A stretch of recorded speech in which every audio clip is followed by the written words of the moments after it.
Bonjour, bienvenue sur Télé Africa, votre chaîne préférée. Merci de nous renouveler à chaque fois votre confiance. Nous sommes ensemble. Merci de nous aimer parce que nous vous aimons aussi. Bienvenue. Bonjour, Monsieur Ngomon. Bonjour. Pouvez-vous vous présenter aux téléspectateurs de cette émission? Oui, je vais le faire, mais de manière inaccoutumée, car je souhaite, dans le cadre de cette émission où je veux valoriser la culture, me présenter selon les us et coutumes, la tradition Ntoumou. Et je sais que cela ne va peut-être pas être compris par tous, mais c'est important quand nous voulons revaloriser nos traditions.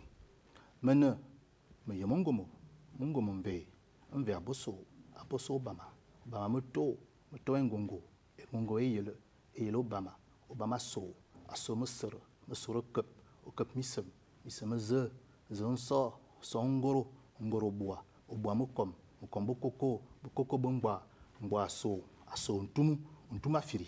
Afirikara, monotema suguva, motomaneba, misele, bitam, Owelentem, au Gabon, motof, manongon kojen, azabikat, oyem, au Gabon, ya, male.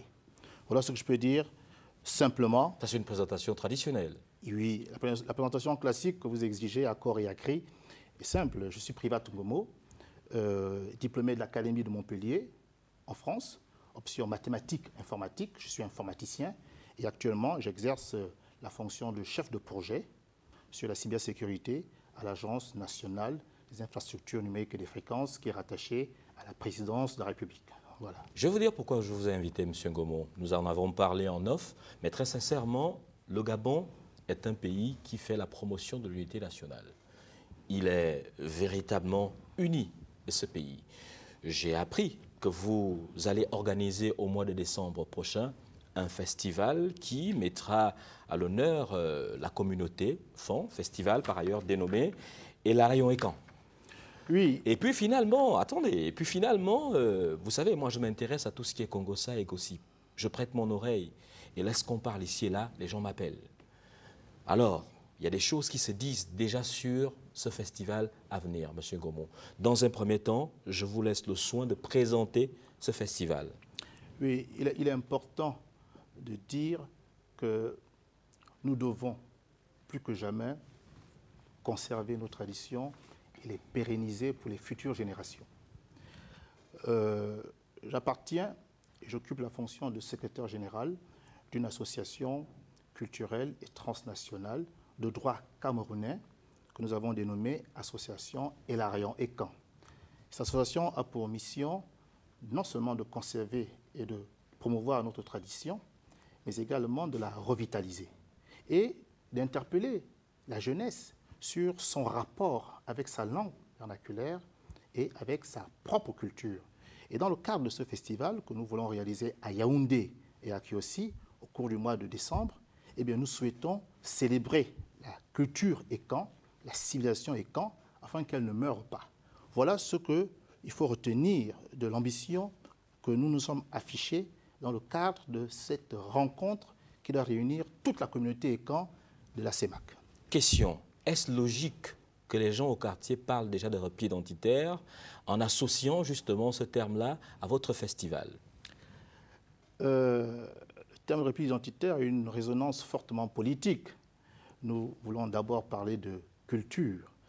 Mais pour établir des précisions que certains esprits pourraient avoir lorsqu'ils feront un lien entre, d'une part, le festival culturel, qui est un rassemblement du peuple écan, avec ce que l'on peut considérer de repli identitaire, je voudrais répondre par une allégorie culturelle, celle de l'arbre national. On peut concevoir la nation d'un pays, et en l'espèce le Gabon, comme un arbre dont les multiples racines seraient donc les différentes ethnies de ce pays.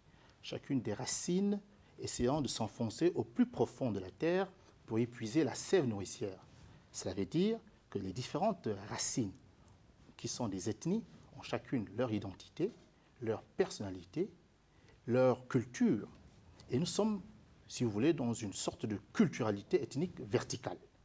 Et puis, quand on sort de terre, nous avons ce tronc majestueux qui est donc la nation. Fusion de ces différentes racines, communion de ces ethnies qui parlent entre elles, qui discutent entre elles, qui se comprennent. Et au final, à la cime de l'arbre, nous avons les feuillages, nous avons les fruits, les branches, et les fruits sont la richesse nationale. Donc voyez-vous, il n'y a pas véritablement d'opposition entre ce que nous disons quand nous parlons de quête identitaire, bien au contraire, nous voulons renforcer notre civilisation, notre culture pour qu'elle ne se perde pas, et on le fera d'autant mieux qu'ensemble, cette richesse produira ce tronc qui est donc la nation. On peut véritablement considérer votre analyse si, en analysant votre traçabilité, on ne retrouvait pas des séquelles qui pourraient amener les gens à penser justement que vous faites un repli identitaire. Vous êtes le promoteur d'une bande dessinée dénommée Alumudo Minko qui met aussi en avant la culture fon. Monsieur Ngomo, je ne sais pas. En science, je suis... le Congo, ça semble être fondé là. Je ne pense pas. En science, en science, on a la culture de dire ce que l'on connaît le mieux. On parle d'experts, ceux qui sont qualifiés pour apporter une idée sur la question. On dit que vous êtes un expert en informatique, mais pas en art et pas en culture. Mais je m'intéresse à ma culture. Et chacun de nous, lorsqu'il le souhaite, peut devenir expert dans sa propre culture. Ma généalogie, il n'y a que moi qui peux la connaître et personne d'autre. Mon peuple, j'essaie de connaître ses origines, sa culture, sa tradition. Et ce ne sont pas, je pense, les anthropologues, forcément, qui feront de moi un expert dans une réalité qui est mienne. Et donc, tout le cheminement que j'ai, et vous l'avez soulevé, avec la bande dessinée Alumudo Minko, et puis, on n'est pas dit, le dernier livre illustré que nous avons sorti sur Merci, AO, par ailleurs, de me l'avoir offert. Tout à fait. Ce cheminement montre simplement la volonté, après une quête identitaire personnelle, de pouvoir transcrire ces informations orales sous forme écrite pour qu'elles demeurent, non seulement pour nous, les générations actuelles, mais également pour les générations futures. Donc, il ne faut pas voir là une volonté d'écarter les autres peuples, non, mais plutôt de nous présenter. On a beaucoup présenté les écans. Les écans sont ce qu'on appelle le Fambeti Boulou. On les a beaucoup présentés avec souvent des éléments exogènes. Vous vous présentez. Aujourd'hui, après avoir fait ce travail de recherche de soi, de quête identitaire, nous voulons maintenant nous présenter tels que nous sommes sur la base de nos propres référents aux autres ethnies du Gabon. Les critiques disent que s'il s'agissait d'une présentation en tant que telle, on aurait enregistré des invitations. Les invitations se feront puisque nous sommes dans la phase de projet. Nous avons besoin de boucler le budget. Je parle des invitations adressées à d'autres ethnies. Mais bien entendu, mais nous travaillons d'abord dans la maison. Vous savez, quand vous faites un mariage, vous commencez par travailler dans la maison. Et quand le mariage est pratiquement sûr d'être fait, eh bien vous invitez, n'est-ce pas? Donc nous sommes en train de travailler dans la maison Ekan. Et quand le projet sera sûr, parce qu'on a besoin de boucler le budget, et c'est très important, eh bien, nous ferons les invitations, nous dirons aux gens qui aiment la culture Ekan, aux gens qui sont alliés aux Ekans, de venir participer à cette grande messe où ils vont découvrir justement nos traditions. Pour vous, le terme repli identitaire a une connotation uniquement politique. C'est un terme, il faut le dire, qui est entré dans le jargon gabonais à l'issue des élections présidentielles de 2009, n'est-ce pas? Avant, on ne parlait pas de ça, on parlait plutôt de union nationale. Il y avait véritablement eu en 2009 une manifestation d'une sorte de repli sur soi de la part de toutes les ethnies. Normal qu'on en parle. Oui, on en parle, même si, comme je vous ai dit, cela a une résonance plutôt politique. Moi aussi, qui m'intéresse ici, c'est la dimension culturelle. On parle tellement de politique dans nos émissions gabonaises. Pour une fois qu'on parle de culture, pourquoi est-ce qu'on ne s'arrêterait pas davantage? C'est bien de parler de culture, mais vous semblez ignorer qu'en 1947, et là nous étions à Minzik, un premier rassemblement de ce genre avait été tenu, rassemblement qui par ailleurs avait été interdit justement par la France. Alors, les choses se sont passées un peu différemment. Il faut expliquer le congrès de Minzik qui s'est passé du 26 au 28 février dans cette région du Gabon. Ah oui, on veut comprendre. Quels sont les enjeux qui ont prévalu? Il faut comprendre d'abord que cet événement hautement politique a été sécrété par un contexte qui lui-même était marqué par, d'une part, la colonisation et d'autre part, la Seconde Guerre mondiale. Il y avait des raisons endogènes, des mutations que la colonisation a entraînées au sein de la communauté Ekan et qui n'étaient pas du tout conformes à nos rites, à nos traditions. Et d'autre part, il y a la Deuxième Guerre mondiale où le peuple Ekan, avec d'autres peuples africains, a payé le tribut de la guerre. Et donc, de retour de cette guerre, on a pensé que le temps de la libération avait sonné.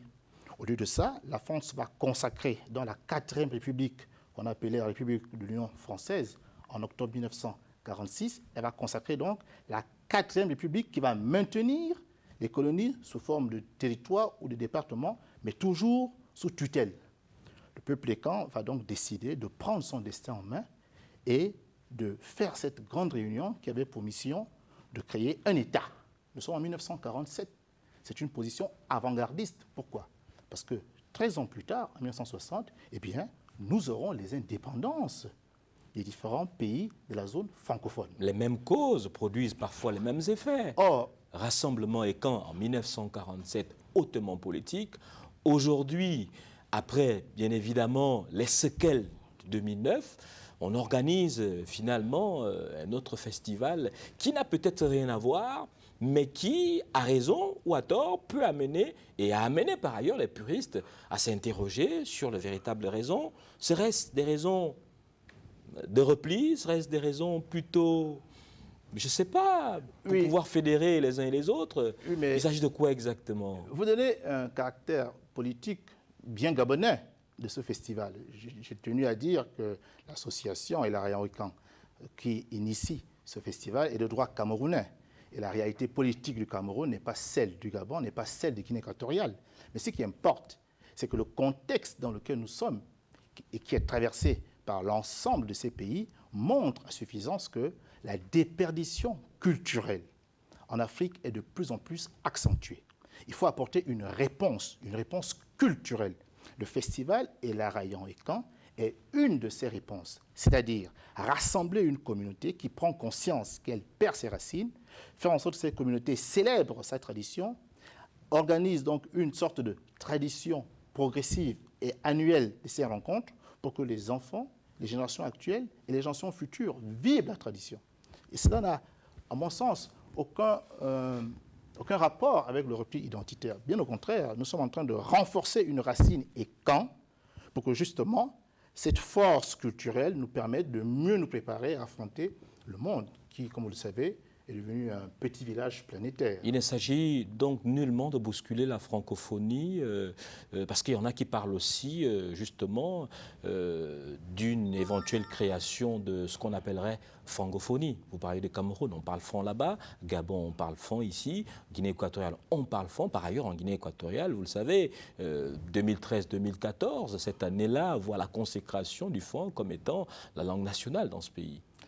Écoutez, veuillez nous situer, M. Ngomo. Vous savez, il n'y a pas de mal à reconnaître que oui, effectivement, moi, je fais dans le repli, je suis xénophobe, je suis ceci, cela. Bon.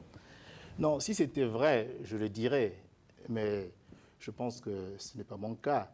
Je suis écan, attaché à ma tradition, je reste également gabonais. Ce que nous recherchons manifestement, c'est mettre ensemble les dernières énergies qui restent pour que nos traditions demeurent. Je vous donne un exemple. Aujourd'hui, et c'est peut-être vrai dans la plupart des familles, vous avez les hommes de ma génération qui ont la quarantaine, dont les parents maîtrisent totalement l'idiome, maîtrisent la langue, ont été initiés dans les différents rites masculins de leurs ethnies. Et puis, vous avez nos enfants qui ne parlent même pas un seul mot de leur langue vernaculaire. Et nous sommes au milieu. Nous avons donc un rôle historique à réaliser, dans la mesure où, si ces vieux disparaissent et que nous n'avons pas pris le soin de récupérer toute l'information culturelle importante, qu'allons-nous transmettre à nos enfants, qui ne parlent même plus la langue? Eh bien, le festival permet, non pas de faire dans la francophonie, comme vous dites, encore que la langue qui nous réunit, ce n'est pas le franc, ce serait plutôt la ti. Hein? La langue que les écans parlent, c'est la ti, et la ti a connu donc des dérivations linguistiques. La ti, c'est quoi? C'est la langue primitive que nous parlions avant, qui se parle encore, semble-t-il, du côté de la zone au Sananga, c'est-à-dire avant qu'on ne traverse donc le fleuve Yom, lors de